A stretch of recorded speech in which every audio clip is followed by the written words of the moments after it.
Good evening, Grinders. Welcome to Monday Showdown Live here on Rotogrinders. I'm Jordan Cooper, aka Blender Head, Blender HD, whatever.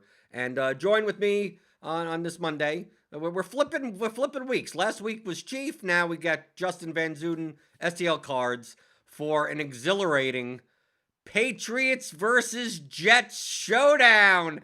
I think the people that scheduled the NFL thought that this game would be so much different beforehand, that this was Monday Night Football. Yeah, this is going to be a dumpster fire. I'm not sure, how Chief drew last week and I drew this week. I don't really think that's fair. But I'll have to take that up. I'll have to take that up with him. We'll see, what the future games bring. But boy, I can't imagine a worse one than this. I mean, this. Thankfully, everybody's playing with the same deck of cards, so we just try to shuffle it the right way. But holy smokes, I can't imagine watching this game without some type of vested interest in it. So that's the silver lining behind doing this. Put some DFS dollars in play and give yourself something to root for tonight. Well, I mean, we got the inactives in 15 minutes ago. Nothing surprising. Nick Folk will be kicking for the Patriots. His backup isn't in the player pool, so we don't have to worry about that. Sony Michel was not activated from the IR earlier today, so even though he's technically not on the inactives list, he will not be playing. Is there anything else on the inactives report that changes anything? I mean, Vincent Smith is not active. Does that matter that much? Yeah, not really. I mean, we knew that Harry wasn't going to play, so I mean that's probably the biggest name on the slate. We got confirmation on Darnold, Sam Ficken's out, so that's about it. At least we kind of knew what we were getting into. Unlike that that Packers game last week, where the inactives, probably ended up being half of the players that would normally see the football. So yeah, it's pretty much what we expected here. Well, if you're in the chat, in the YouTube chat, feel free to hit that thumbs up button, hit the notification bell, hit the subscribe button, hit any button you see on the screen on YouTube. It should do so, except the X button, not the little X button in the top of the window, because then it closes it, or the pause button, because then it stops the show. But any of the other buttons, it's probably good for us. So go do that. So feel free to post your questions, chat in the chat. We have a lot of people in here right now. Obviously, on this slate. What stands out as like the number one play, like the number one probability player by far, the most expensive player on the slate, the one that's going to get rushing yards as well as touchdown equity on his feet, as well as passing against the Jets defense. We have him currently projected as 95% owned. Do you see making a lineup, especially if you're playing in smaller field contests, without Cam Newton either like in captain or at least in the flex? Yeah, I mean, I think you have to play him. Salary isn't an issue. I mean, it's the only way you don't is if you want to be super contrarian and take the Stidham route and hope that Newton doesn't finish the game for whatever reason. And then that's not necessarily him getting hurt. Could be super ineffectiveness. I mean, Cam hasn't been great outside of the Seattle game this year. So, not the craziest idea when the starting quarterback is 95% owned, but I mean, in smaller field contests and cash games, like you have to play Newton for the block, if anything. And then we have obviously, it's kind of weird to say that the Jets are probably more predictable than the Patriots because notoriously the Patriots, I mean, they're running three running backs. That obviously I mean, Edelman's out and Harry's out. I mean, they're running essentially, nearly practice squad level wide receivers, and you never know what they're going to scheme from week to week. Damian Harris is 10.2K. James White is 6,400. Burkhead's 4,600. But even though Harris is the technical lead back, like his snap share is he's not on 80% of snaps or anything. Uh, Especially also with Newton taking away touchdown equity at the goal line. Like, personally, I think that if I'm going to play a New England running back, I lean more towards the cheaper guys than Damian Harris. But I mean, we have Damian Harris projected as like the second highest owned player. Do you think that unless it's a onslaught type of lineup, that playing Newton and Harris together are too negatively correlated at For their the most prices? part, Like if yeah, like just let me clarify. If Harris was cheaper, like I wouldn't care yeah. as much. It's just that if let's say I'm playing Newton at the captain and then playing 10.2 for Harris, like unless it's just like it's all rushing touchdowns and there's no passing yards in the game, I think compared to the ownership, like it's something I'm at least it's something I'm not doing. Yeah, I don't think you have to do that. And I think for the most part it is negatively correlated unless we see a game like we saw last night where it's an onslaught kind of as you mentioned. But if you do that, you're playing a kicker. You're probably playing a $600 Gunner O, or you're playing Izzo or somebody like that to make the rest of it work, which I don't think is necessarily a bad idea. But um, if the Patriots don't blow them out, it's hard to see both Newton and Harris getting there, particularly if the game is super close. I mean, Harris is clearly their best early down runner, but they rotate running backs all the time, and there are going to be drives where maybe they go a little bit more up tempo, something like that. And those drives, you're going to see more White, you're going to see more Burkhead, and they're cheaper. So I certainly think in tournament formats that White and Burkhead are possibly the better point per dollar plays at lower ownership. And then we have the wide receivers. And with the Patriots' ability to spread the ball around, like we have Myers at 9,000, we have Bird at 6,800. Then obviously you got the guys like Gunner at 600. I'm would you expect Gunner to be the de facto third wide receiver? I mean they have Izzo as a tight end, but I mean, do they really run that many two tight end sets? So Well, like that's what I mean. Last week, Bird played on every snap. Myers played on all but one snap. Gunner played on 42 snaps. That was 65%. Isaiah Zuber played on 6 snaps. And then Izzo played all the tight end snaps at 74%. And then, 26. No other tight end saw the field last week.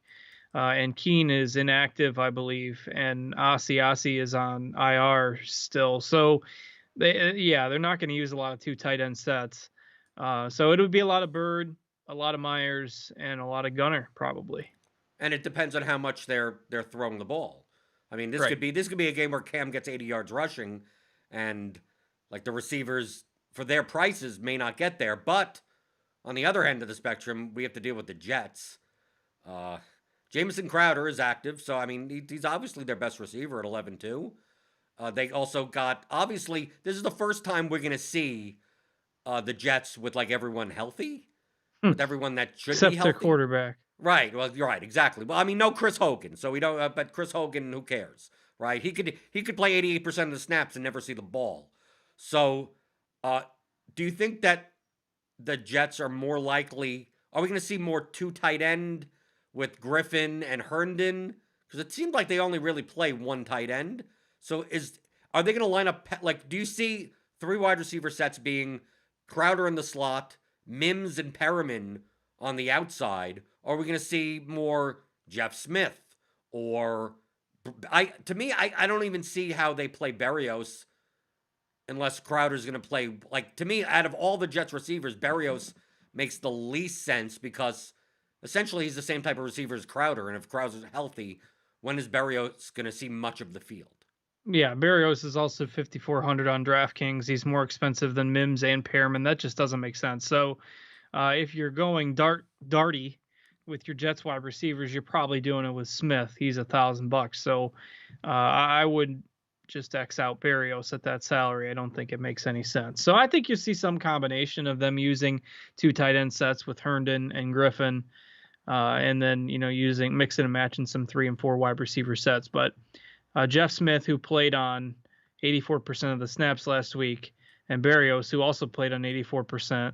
I mean, those guys will take the biggest hit with Pearman and Crowder back in the mix. So will be interesting to see how they divvy up those snap counts after Pearman and Crowder were both out last week. And maybe you see them all rotate in. It's a tough road to figure out which of those guys is going to get targets from a quarterback that isn't very good anyway. So.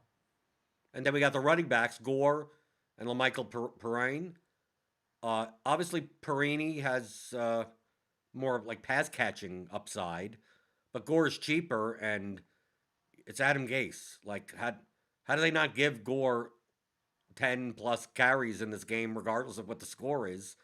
If they're on the goal line, if they happen to get there, I mean, to me at 2,800, I mean, I view Gore as more of like a tight end type of play where, 12 rushes for 28 yards. And if he gets a touchdown on one of those 1 yard touchdown runs or something, like at He 2,800. doesn't have any yet. Yeah, but He's it's the due. Jets. I know, but I mean, I'm trying. I mean, if you could make a case for Chris Herndon catching one pass in the end zone, or Ryan Griffin at 200, or Jeff Smith, I'm looking at Gore compared to the players below him. Like if Gore has a touchdown and puts up 8 points, like that could be optimal. I'm not saying to play Frank Gore. I'm just trying to think of lineup constructions that could make sense with the Jets scoring. So for me, like Flacco at quarterback Flacco is going to be obviously much lower owned than Newton, but he's going to be lower owned as a quarterback that you'd normally see on showdown slates because typically the quarterbacks are quite owned. I think in a non-Flacco lineup, playing Frank Gore, because non-passing touchdown.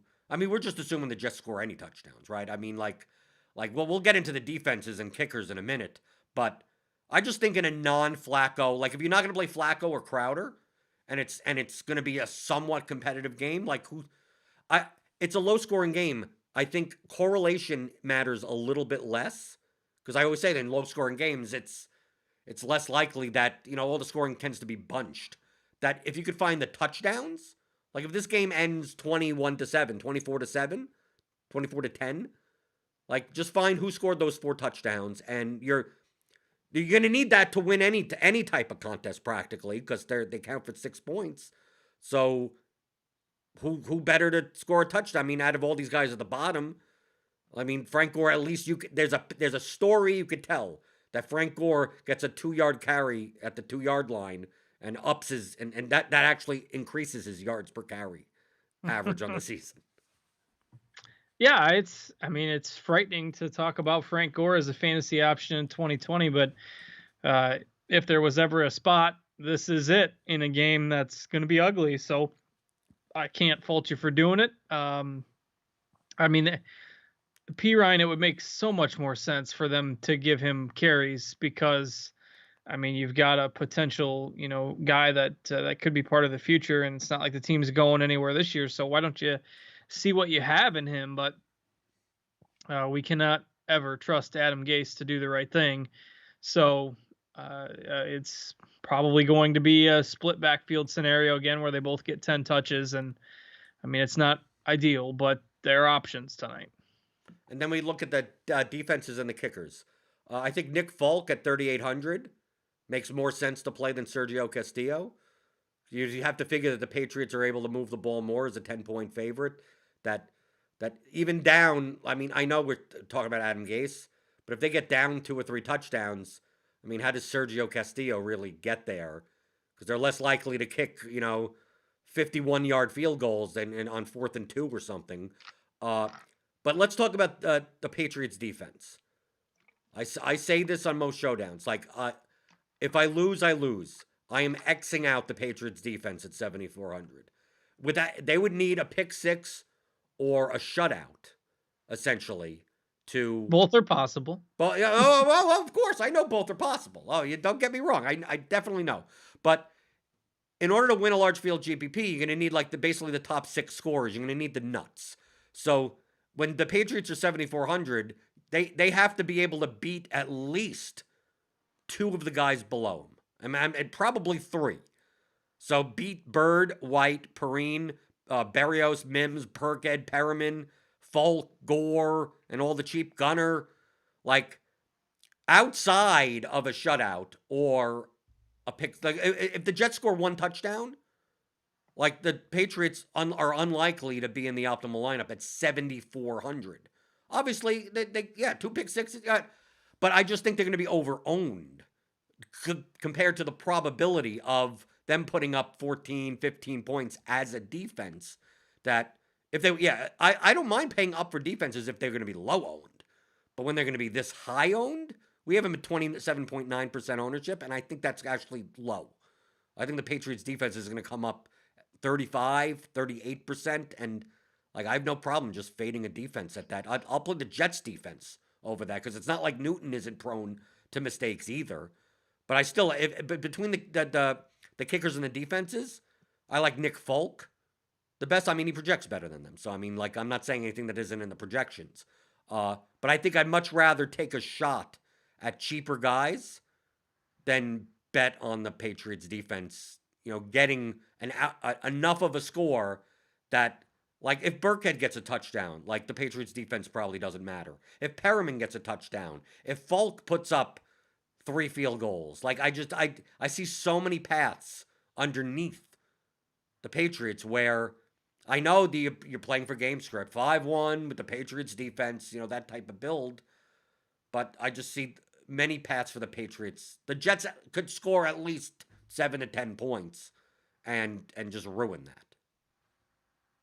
Yeah, no, I agree with you on the Patriots defense. I agree with that logic. I think it makes sense in tournaments when they're, one of the most expensive options on the board. I mean, they're more expensive than every Jets position player outside of Flacco and Crowder. So, I mean, it's difficult to envision that unless you, like you say, a shutout or a pick six or 8 sacks or something like that. I mean, it's going to take a lot for them to be on the optimal at that salary. So, I agree on that. So I think I'd go overweight on maybe some of those other options just below them in salary, as opposed to the Patriots defense. Maybe you captain them in a few lineups, and if it's a 24-3 game and the Patriots get 2 defensive touchdowns, then that could be optimal. But yeah, just playing them in the flex, I don't think I have that much interest there tonight. Okay, so for captains, because everyone in the chat always like, what's your favorite captain? Right? Those type of Cam questions.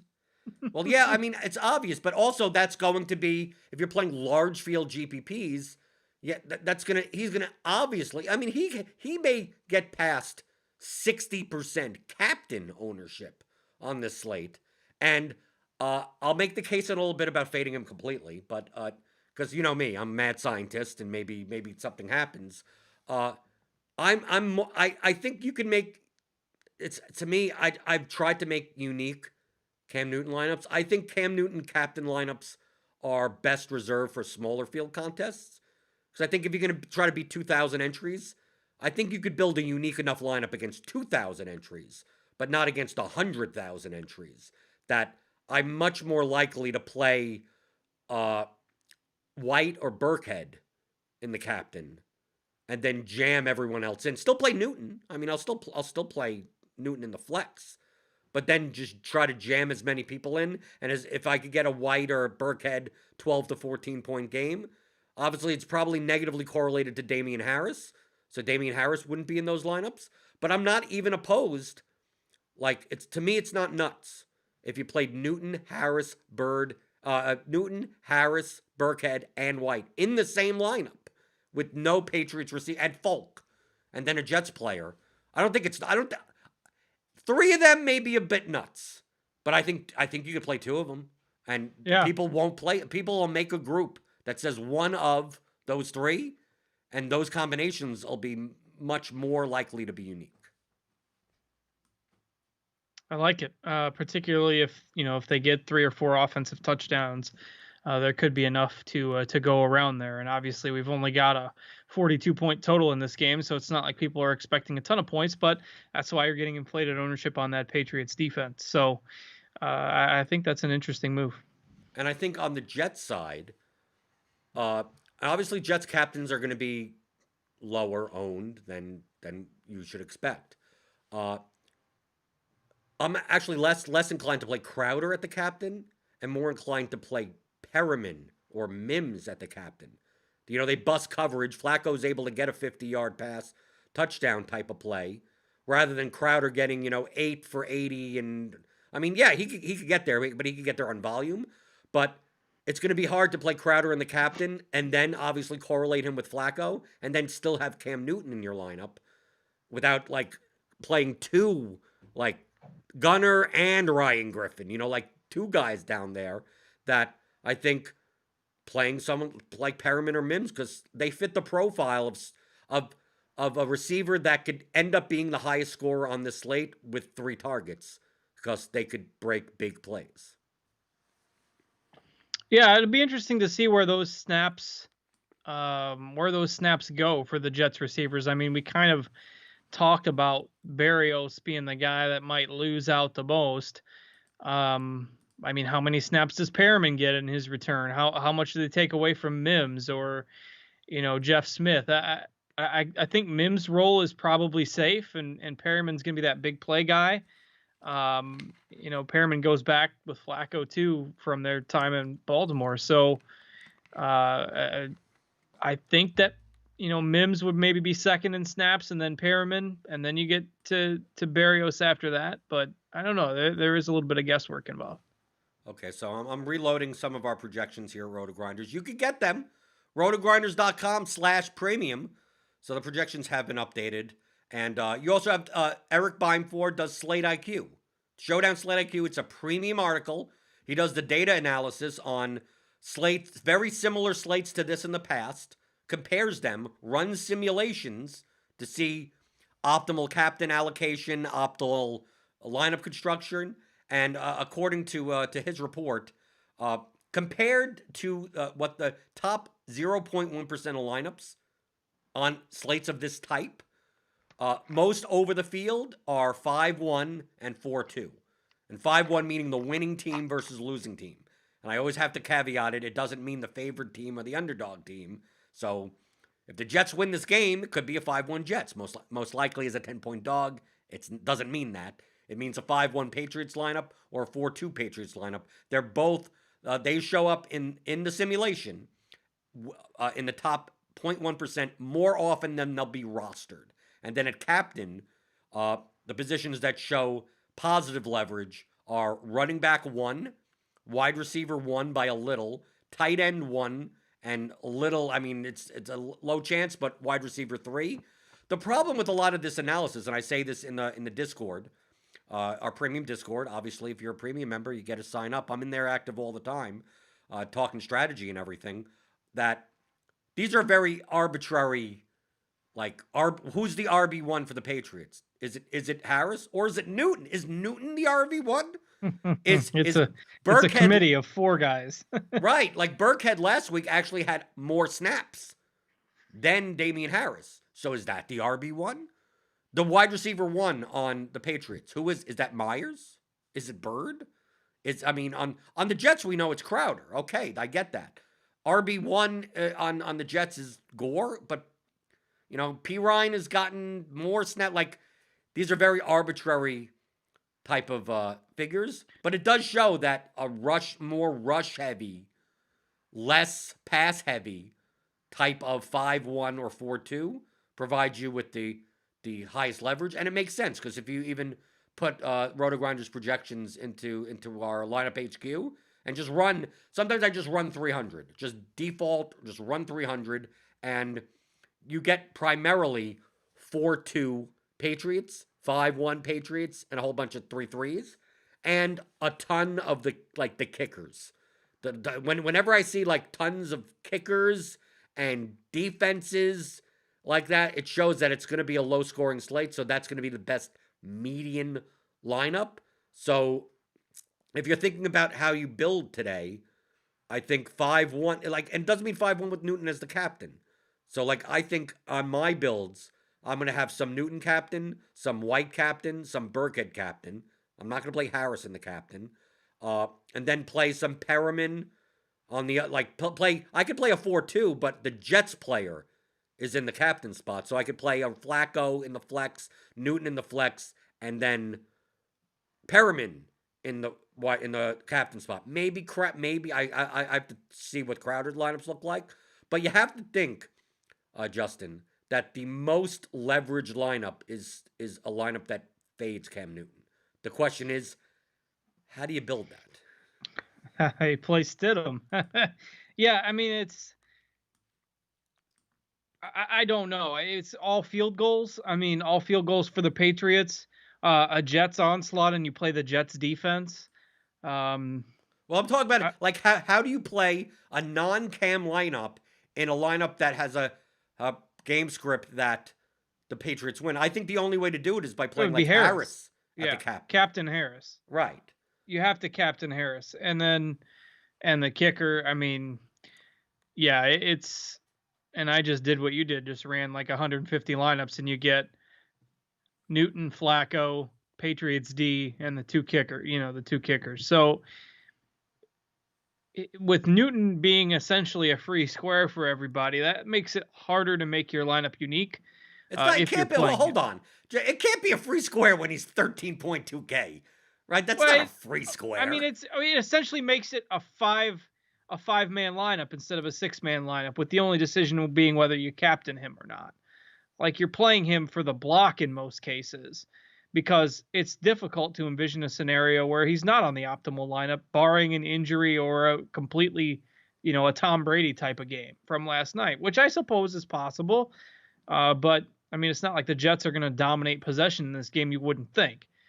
So it's just odd with 95% ownership. I mean, I wasn't on Thursday. What did you guys do with Rodgers and Adams on Thursday? Different scenario, obviously. But you just play them. I mean, you just play them 100% or what? Well, I mean, you can, but I mean that Packers slate, you couldn't spend all your salary. Right. So it's like I understand you still need raw points. Here you could get there are situations where Newton, it's not like Newton's bad, but let's say Newton has a no touchdowns throwing. He has 40 yards rushing, 200 yards passing. So let's say 200 yards passing is 8 points, 40 yards rushing is 12 points, and Harris has a touchdown, and Burkhead has a touchdown, and obviously the receivers don't have touchdowns because he didn't throw any, and it's a low scoring game, and maybe the Patriots defense is there. Maybe James White is the optimal captain because Cam threw it. James White is 8 for 60 with a rushing touchdown or something, a draw play, and he runs in, and he's the optimal captain, or Burkhead, or Harris has 2 rushing touchdowns. Like I see that even because Cam could score 12 points and Crowder could score 15, right? 7 for 80, no touchdowns, right? And then Flacco's in there, and Flacco actually has 250 yards passing, which is 12 points for cheaper salary. Like, I'm making the case that I'm talking about outlier events. So, like, this isn't like, this is what I think is going to happen or the most likely is going to happen. But there are outcomes where Cam does not make at 13.2K. You tell me he's 7K, then yeah, then it's kind of hard to fail at that point. But there are definitely instances where even Cam in the flex is not optimal, and in those cases, you're essentially burning 95% of lineups. Am I crazy enough to do it? I'm not even sure if I'm crazy enough to do Cue up the halfback pass for the touchdown. I saw somebody mention that in the chat. it. That would throw the slate for a loop, but it's difficult to break down this game, and we're all here chatting about Pats Jets, and it's ugly. And so, show your appreciation. Hit the thumbs up button, right? Hit the button on the screen, and we appreciate that. So.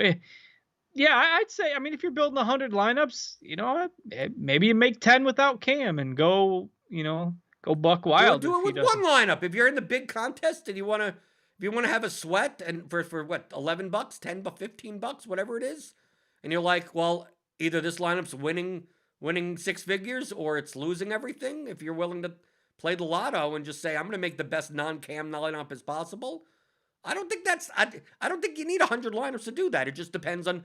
That when you make that lineup, that like you're 95% of the time you ain't even min cash in that lineup, but there is a small percentage of the time where you're not just getting $30 back, you're getting $300,000 back. And that will make up for some losing slates if you do that. So I mean, that's why you're playing those tournaments, is for they're highly variant, and you're playing for the big score. I mean, I would much rather finish first once and not cash another lineup the rest of the year than finish 250th every week. So that's just the mindset you have to get with those high variance top heavy prize pools. So I don't mind that idea, given the ownership on Newton, which, I mean, 95, 96% is crazy. Okay, another thing that I like doing to double check my work with the projections is take a look at the sports books and see like the touchdown odds. Because sometimes all you're looking for in like cheap guys is like, can they score a touchdown, right? So looking at the current betting odds on DK Sportsbook, Cam is a minus 124 to score. Harris is plus 150. White is plus 190, and Burkhead is plus 220. Okay, those could be related to percentage. Most people don't understand. You could convert American odds into a probability. So if you want to believe DK Sportsbook, Damian Harris has a 40% chance of scoring a touchdown because they're going to pay you plus 150. So I try to look at these and go compared to their salary. Like if Burkhead's plus 220, like we're talking about, what 30-ish% Yeah. chance of a touchdown, but he's half the price. And then we look at Frank Gore at plus 285. We look at Perriman at plus 300. We look at Jeff Smith at plus 400. Herndon at plus 425. Ryan Izzo at plus 450. Yeah, these are long shots, but compare that to ownership and go, well, if Damian Harris only has a 40% chance of even scoring a touchdown, do you see him being in the optimal lineup at 10,000 at that range without a touchdown? Probably not. No. So if he's going to be 55% owned, like to me that makes that more likely I'm going to be under on it. And then we have Jamison Crowder at plus 190. So we're talking about close to like 36% chance or something like that to score. And Crowder at his price, yeah, I guess he could go 10 for 90 and have 19 points without a touchdown, but probably his ceiling is related to that. So that's why I like comparing to price. So like Jacoby Myers is plus 225 to score. If you want to say that the betting markets are these aren't gospel to go by because these aren't necessarily the greatest lines either. But it's just something to look at. When Myers and Bird both have the same touchdown equity, according to DK Sportsbook, and one's cheaper, I tend to side because the ceiling comes from touchdowns, especially on a low-scoring slate like this. I think the key to the slate is finding the touchdowns and not necessarily caring about like who's going to get 6 catches for 60 yards. Right. And I mean, the touchdowns, there's variance. Look at the guys who scored last night. Troutman, right? Troutman, Manny Sanders, Traquan Smith, Josh Hill. I mean, those are the 4 guys that caught touchdowns last night. Like, it wasn't Michael Thomas. It wasn't Kamara. It wasn't Mike Evans. It wasn't Godwin. It wasn't Antonio Brown. It wasn't anybody played last night. And not every game is the same, obviously, but these are the kinds of things that make a difference on a single game slate, and where everybody's playing the Pats defense, and nobody's going to want to play a lot of these Jets or like Denzel Mims at 20% on a single game slate, or Perriman. The Patriots wide receivers. Heck, maybe this is the night that Herndon's butt falls into the end zone for a touchdown. Like, Herndon was chalky before on full week slates, chalkier than he is tonight on a single game slate at $1,600. Like, Herndon's the dark horse for me tonight. There you go, Herndon touchdown. Let's see if it finally pay off after we rostered him at the beginning of the season. That's right. 8 weeks later on a single game slate, that's the time to get him a shot. Scored yesterday, right? So Troutman paid off. That was one of everyone played Troutman for 0 points, and then he paid off as the 4 weeks later. In YouTube, feel free to put in your questions. We got 10 minutes left. So if you got any QQs for me and Justin, feel free to do so. Matthew Hampton asks, if you're playing 150 lineups, would you enter 1 or 2 with either backup quarterback and play the game script that Cam and Flacco are so bad they get benched? That's obviously Siege's Bird account. Like, I don't think Stidham is crazy just because Cam's going to be 95% owned. Would I do it on more than 1 or 2 lineups? No. But I mean, there is clear leverage if something happens with Cam early in the game, and it's only because that ownership is going to be so through the roof. I don't think it makes sense with Flacco and the Jets, but with Cam being 95%, I could see a Stidham lineup or 2. But I'm not even crazy I don't think I've ever rostered a backup quarterback. I don't think I have either. Right. Okay. So you're saying it's not crazy on 1 or 2 lineups, but I've never done it. Yeah. But I mean, it could happen, but I mean, because they have to me, it's more of it has to be a first quarter injury. Right. Like, it's more of the fact, oh, he gets pulled in the third quarter. Like, just the backup quarterback's just not going to score enough points unless you're Nick Mullins, right? Like, we say that, and then the Garbage time 49ers, king. right, exactly. And Mullins comes in the fourth quarter, puts up the line that Garoppolo should have put up. Yeah, I mean, I'm not doing it, but there is some logic behind it. Okay, playing both kickers. To me, I rarely ever play both, like, two out of the kickers and defenses. That's typical. That's me. But on a low scoring slate, anything could happen. Yeah, I mean, I don't mind playing both kickers just if you think this is going to be a game where lots of drives get stalled at that 25, 30-yard line. Like, I can see playing both kickers. Um, I agree with you. I think Folk is the better option, and he's also got the revenge game narrative. So, yeah, I don't hate it. In single entry or cash, would you prefer to between Burkhead or White? I mean, it's a toss up between those guys. I would lean towards White, but I mean, it's 50-50. And then Burkhead's cheap. Burkhead's 1,800 cheaper. I mean, if that helps you get what you want, go for it. And then similar question on Mims and Perriman. I'm a Mims fan, but I mean, I'm kind of biased from watching him in college. And Perriman has done nothing but disappoint at the NFL level. Now, that said, I mean, Perriman can get a 60-yard bomb if he catches it. And Flacco, he can throw the deep ball. So I don't hate Perriman in GPPs. But, I mean, I think Mims is the better player. Now, does that matter on a single game slate with the variance? I mean, I think Perriman probably carries just a little more upside. Is Zuber in play tonight? Is he even off the practice squad? Yeah, I'm gonna look that up. I saw somebody asking, and I know that he played like 9 snaps last week. I mean, obviously you could play. Yeah, Zuber. Zuber is. Oh, that was last week. So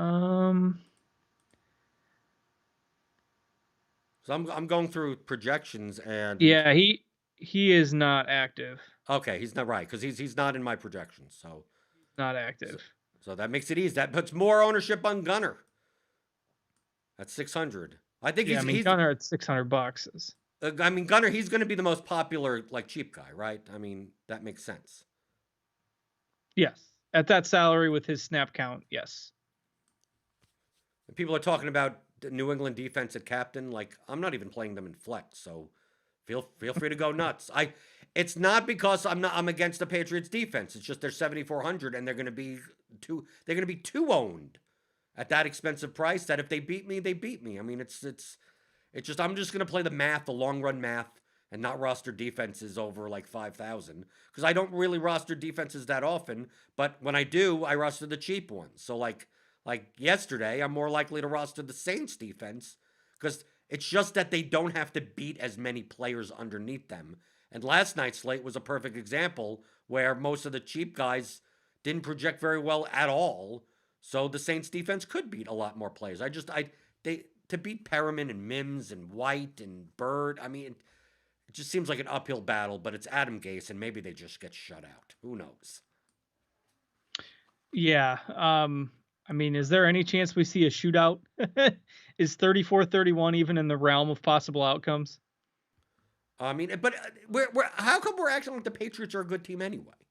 They're not. Right. I mean, if you take a look at this and the Jets They're just not the Jets. Yeah. Is there that big of a gap? I mean, they're 10-point favorites, so I mean, there's a gap. But I mean, but that in NFL, a 10-point favorite that's a big, especially if they're a 10-point road favorite. Yeah, I mean, there's a gap. But a 2-touchdown gap? The Jets are that bad? They're really that bad? Would you be willing to put money on the Jets plus 10 or 11 points? I would. Okay. I would not. But okay. I'm not going out to play the Patriots minus 10 or 11 either, but I mean, I think the Patriots are clearly the better team, but I don't think they're a powerhouse. No, I agree with you. It's just that it seems like we've seen the Patriots. I mean, take a look at their. I mean, I look at their roster and go like, next Sunday night, they get to go to Baltimore, so another primetime game.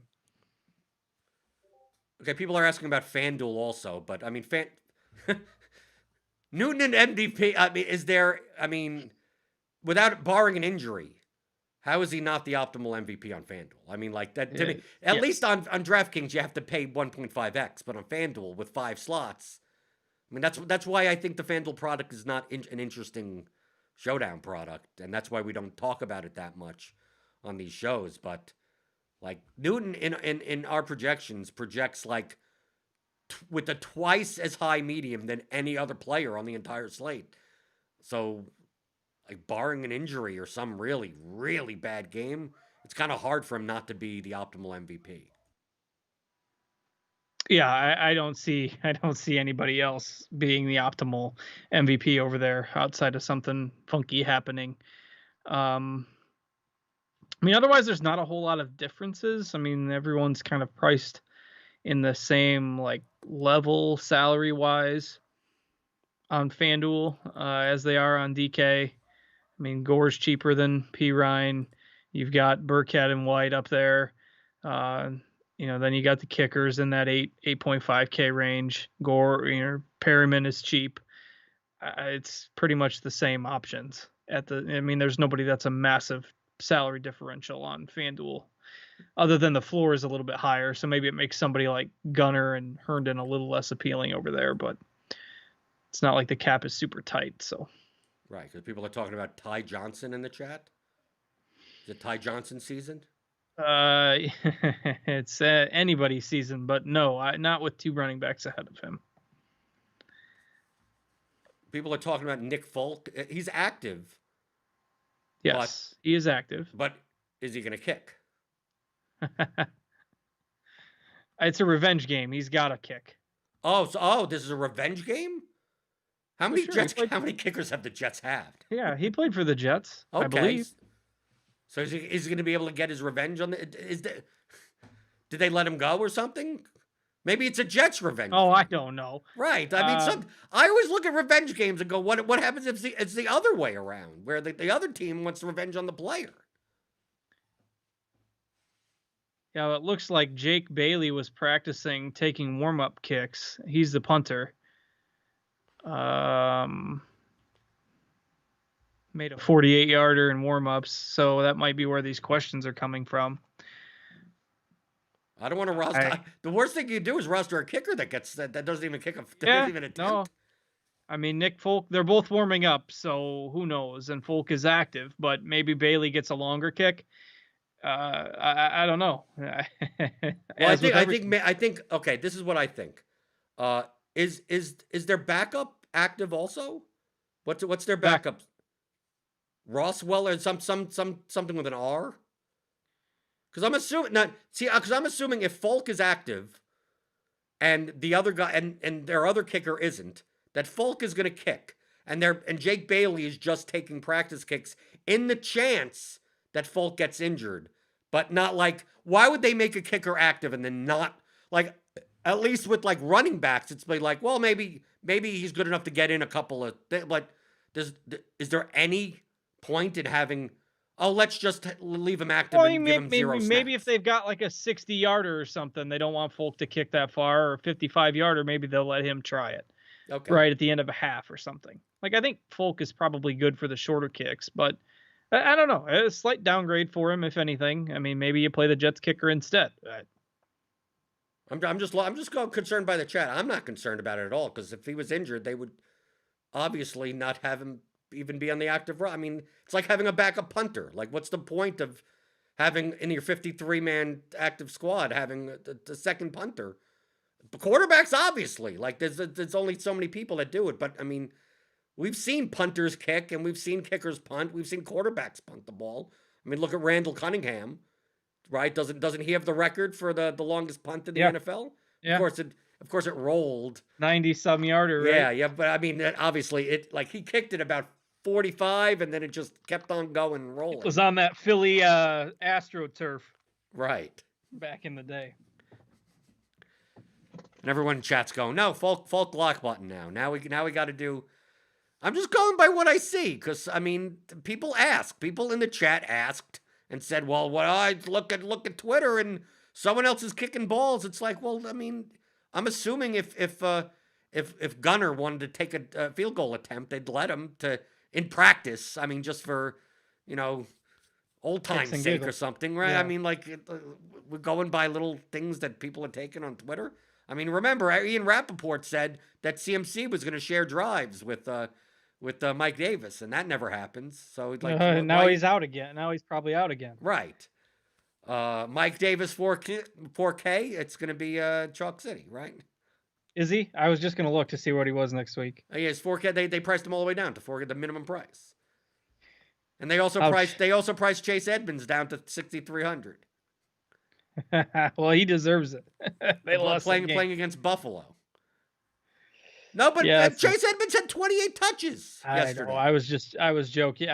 I'm salty. I bet the Cardinals yesterday, so that was just the spurned cards coming out there. But yeah, Mike Davis 4K. Donnie Watson in chat, QQ. 3-entry max. Does a Crowder captain Patriots onslaught get duped too much? Like, no. To have the wide receiver one of the losing team and the captain, and then 5 Patriots, and not the quarterback and not Flacco in the flex, like, That's not a bad idea. it's not a bad idea. I'm just saying that, like, no, that's not going to get duped. I mean, most people, if they're going to have a wide receiver in the flex, are going to have a quarterback, going to have Flacco in there. Why are people asking about Jeff Smith? You don't have to keep on putting in the same question. Jeff He's Smith $1,000. Right. He could catch something. I mean, just understand that most likely Jeff Smith is going to be wide receiver 4 in the game, and you're going to see more Perriman and Mims. You have to assume that, right? Yeah, I mean, depending on it, if they, I mean, I have some reservations about Perriman snaps, but yes, I mean, and I think Smith will still get his snaps, but maybe you're looking at half the snaps or 40% of the snaps as opposed to every snap. Okay, so we're 25 minutes to go before lock. If you're playing the large field stuff on GPP on DraftKings, I'll see you in those contests, and hopefully maybe I'm not playing many lineups because this is a garbage fire type of slate. I mean, like, sometimes a lot of times I like garbage fire slates, but this one is just not particularly garbagey. No, well, it's the fact that when I put in all my groups and everything like that, and I run 150 lineups or something, and I start scrolling through and go, that's going to be dupe plenty, that's going to be dupe plenty, that's going to be, and I keep on going, and I just, like, I don't know how I'm going to get a lineup that's not going to be duped at least 20 times, and I go, I'll play it, but I'm not going to play 50 lineups. I'll play 10. Like, I'll play, because I don't want to, the worst thing to happen is to play the winning lineup that gets duped 174 times and you lose money on the day. I mean, because you're playing 100 lineups. So I just, it's not the type of slate for that. So, so hopefully, if you were here last week, when Justin comes back 2 weeks from now, hopefully you finished reading Charlotte's Web, because we could have brought back that joke from last week, because people were asking about that before, but they care about the NFL slate. So so we're gonna get out of here, and if you're not in my contest, good luck, and if you are, I hope you come in second. So for Monday Showdown Live, I'm Jordan Cooper. This has been Justin Van Zuden, and thanks for watching on Rotogrinders.com.